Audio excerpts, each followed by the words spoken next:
Greetings and salutations, Dave, or I guess technically I should call you Dead on Dave. This is Christopher Daniels. Hey everyone, it's the Native American Tatanka. Want to give a big shout out to Dead on Dave. Dave, this is Leon White, Big Van Vader. Dead on Dave. What's up, man? It's the coach. Hello, this is the hardcore legend Mick Foley, and I know when I want to keep up with the latest in wrestling news from around the world, I check in with Dead on Dave Productions. He covers a wide variety of wrestling topics, including the career of the hardcore legend. Don't miss it. Dead on Productions. Yeah. What's going on, everyone? Welcome back to the channel. It's your boy, Dead on Dave. Thank you for joining me right here on Dead on Dave Productions. Yes, I know I still got a burned nose, but try not to be too mortified by its repugnancy. I know it's hard to look at, but let's get through it, because what comes out of my mouth, the gold, the sweet, smooth effervescence that comes out of my mouth and right into your ears is worth any trauma and distress you might get from looking at the old burned nose. All right. How about that for an intro? Huh? This is what you get. Get what you paid for. You paid zero. Anyway. All right. Just finished watching Smackdown for this week. Yes, I know I didn't do a review. Sorry about that, but I'm getting my strength up for Nerd and the Jerk tonight. Yay. More on that later.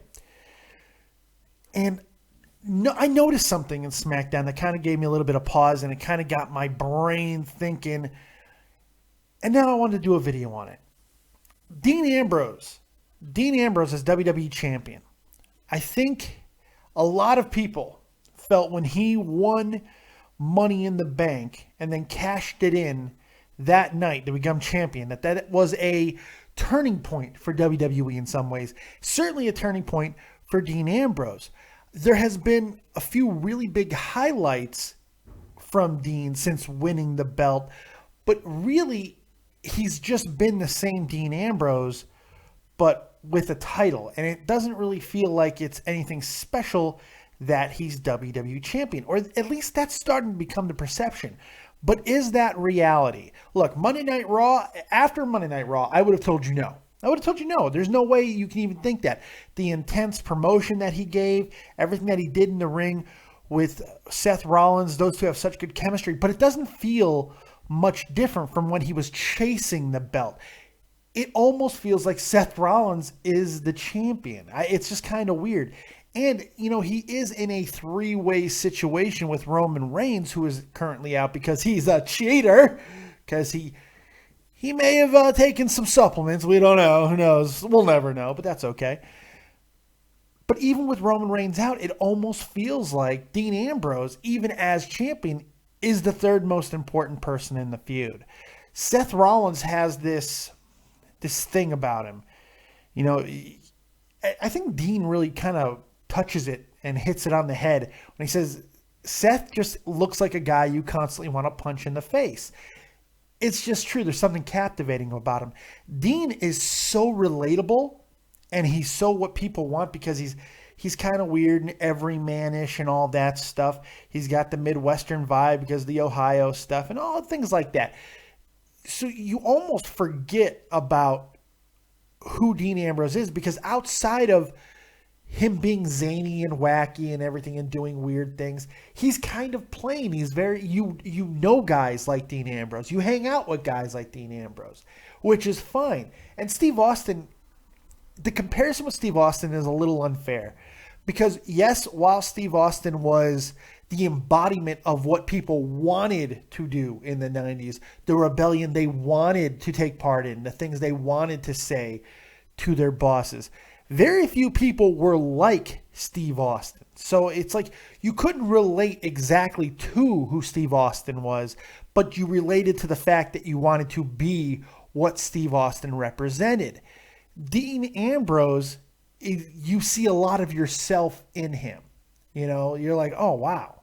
You know, and I think it kind of takes away from his regality as champion, if that is such a thing.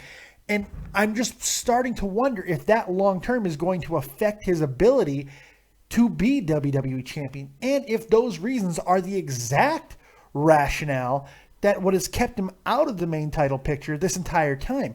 I mean, both other members of the Shield have gone on main evented WrestleMania now. Seth by proxy by getting involved in the triple threat with Roman and Brock, but still, he was there. And, you know, Roman doing all the things that he's done, main eventing 2 WrestleManias, even though he probably shouldn't have either one of them, but still, another debate for another day. You have all of these things. Why hasn't Dean gotten to that point yet? Now, look, the obvious and easy answer that everybody's going to go to is because WWE doesn't know what they're doing. Maybe that's true, but maybe it's not.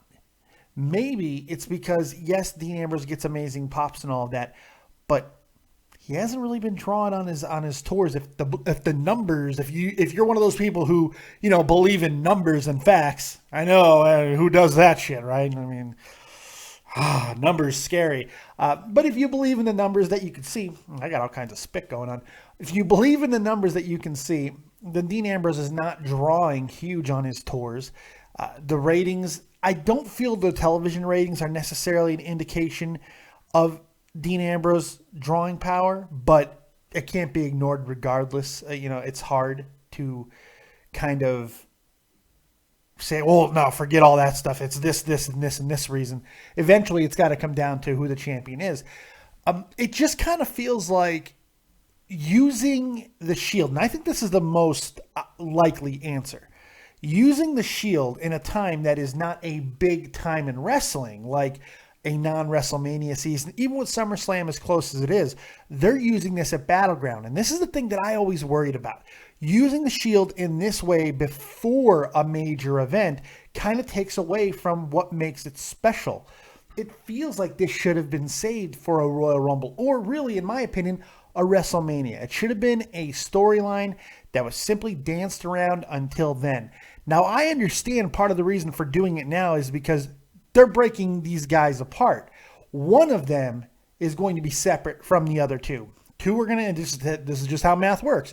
Two are going to end up on Raw or SmackDown, and the other is going to end where the other two aren't. So 2 on one, 1 on the other. That's just how it's going to be. And so it feels like they're kind of just throwing that in there. Now, with Roman being out because of his violation, which ends in another week, by the way, his wellness policy violation, it kind of hurts it, but at the same time, it's lent this really cool little aspect where, you know, Dean has kind of talked about it being embarrassment, and Seth, of course, has made lemons out of lemonade and really done some great stuff with it. But it's not about the overall match or angle. This is just about the championship. It kind of feels like the title would be better suited right now on a guy like Brock Lesnar, someone a little bit more hot. Even guys like Kevin Owens, and there are people that are coming into the company, you know, coming into WWE that you almost feel like you want to instantly put the title on them. Like almost anybody feels like they would be a more interesting champion than Dean Ambrose at this moment. All that being said, I'm not calling Dean Ambrose's WWE title run a failure. No, what I'm calling it is a secondary run.